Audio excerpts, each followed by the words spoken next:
Welcome to Prince Institute Panipal. Today editorial dictation by Vikas sir. Heading that is skyrocketing tensions. Ready? Start.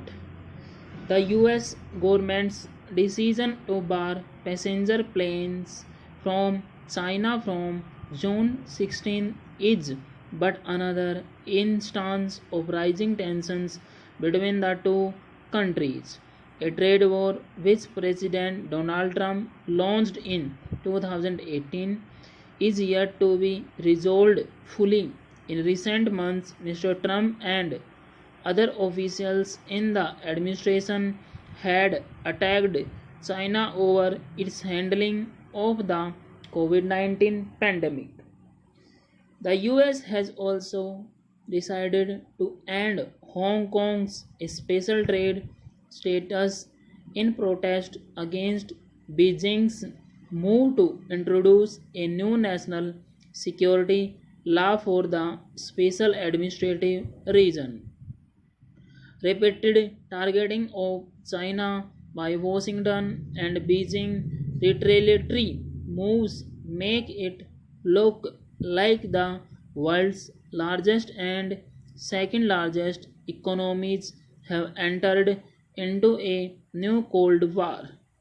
Administration officials say the decision on flights is in response to China's refusal to allow US airlines to resume flights to the country.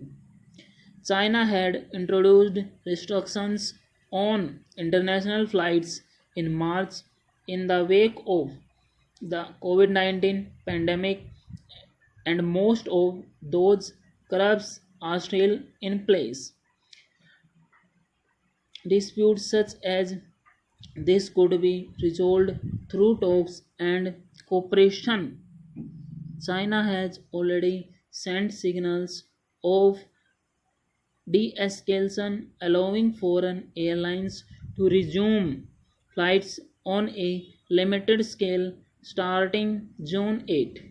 Whether or not Mr. Trump has a rethink, the larger problem is the US overall approach towards China, which has taken an increasingly hostile turn in the last 4 years.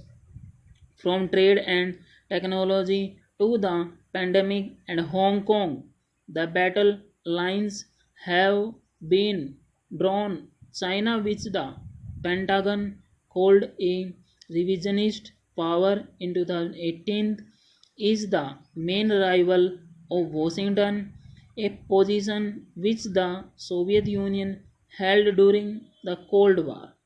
Ties between China and the US are still not as bad as they were between the Soviet Union and the US. Beijing and Washington are still economically and financially entangled.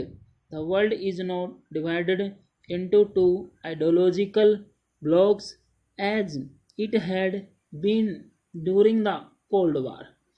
The possibility of a military confrontation is very low, but the era of cooperation, peaceful trade, and pragmatism that had defined the US China partnership since President Richard Nixon's arrest in the 1970 seems to have made way for an aggressive leadership contest and depending mutual mistrust. And with Mr. Trump desperately looking for an enemy to blame for the misfortunes that fell on America in an election year that has been battered on America by the pandemic and the deepest economic downturn since the Great Depression, tensions with China are expected to skyrocket in the coming months. Washington wanted an enemy and it found it in China. Unless the leaders of both countries change their course and rebuild the lost mutual confidence, a new kind of Cold War would be forced upon the world. Full stop.